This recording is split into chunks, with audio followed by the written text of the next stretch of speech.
اور یہاں پہ میں اسلامی بہنوں کے لیے ایک مسئلہ بتا دوں، وہ اکثر پوچھ رہے ہوتے ہیں کہ جی اذان کا انتظار کرنا ضروری ہے. نہیں، جیسے ہی آپ کے ٹائم ٹیبل کے مطابق ٹائم داخل ہو جائے نماز کا، اذان جماعت قائم کرنے کے لیے ہے، اقامت جماعت قائم کرنے کے لیے ہے. نماز چونکہ بچوں اور عورتوں پہ جماعت واجب نہیں ہے، جیسے ہی داخل ہوا ہے، جس طرح آج جہلم میں وقت آلموسٹ 12:13 پہ داخل ہوا ہے ظہر کا، تو اذانیں تو یہاں پہ 1:45 شروع ہوتی ہے، کیونکہ 1 بجے نماز ہوتی ہے، 1:30 بجے 1:30 والے 1:15 دیتے ہیں، تو آپ 12:15 نماز پڑھ سکتے ہیں. ٹائم داخل ہونا ضروری ہے.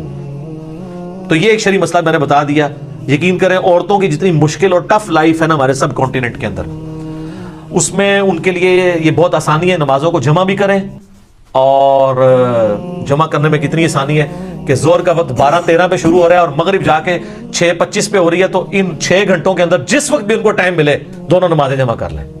اور مغرب 6:25 پہ اگر مغرب شروع ہو رہی ہے اور فجر کا وقت جو ہے وہ صبح آلموسٹ کتنے بجے داخل ہو رہا ہے جی؟ 4 بجے کے قریب داخل ہو رہا ہے، 4 سے تھوڑی دیر بعد بھی داخل ہو رہا ہے، 4:35 کے. تو اس وقت تک آپ کسی بھی وقت رات کو نمازوں کو جمع کر سکتے ہیں. میرا یوٹیوب پہ ایک کلپ بھی ہے کہ عشاء کی نماز کو آپ کیا مؤخر کر کے پڑھ سکتے ہیں. افضل یہ کہ آدھی رات سے پہلے پڑھ لیں، لیکن آپ فجر کا وقت داخل ہونے سے پہلے کسی بھی وقت پڑھ سکتے ہیں. الحمدللہ ہماری ویڈیوز کی برکت سے ہزاروں لوگوں نے نماز شروع کی ہے جب ان کو یہ آسانی پتہ چلی کہ یار اصل نماز تو یہ ہے جس کا سوال ہونا ہے.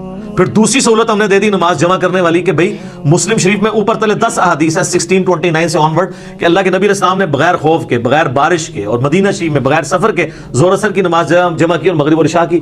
تابعین نے پوچھا کیوں کیا؟ تو ابن عباس نے کہا تاکہ امت کے لیے آسانی ہو جائے اور کوئی تنگی باقی نہ رہے. صحیح بخاری میں موجود ہے، قاسم بن محمد بن ابی بکر کہتے ہیں کہ میں نے صحابہ کرام کو 3 رکعت وتر پہ پایا، البتہ ایک پڑھنے میں حرج نہیں ہے، جواز کی حد تک درست ہے، پسندیدہ نہیں ہے. ویسے تو نہ بھی پڑھے کوئی مسئلہ نہیں ہے، فرض نماز ہے. اور اگر کوئی بالکل سست ہے تو ایک ہی پڑھ لے.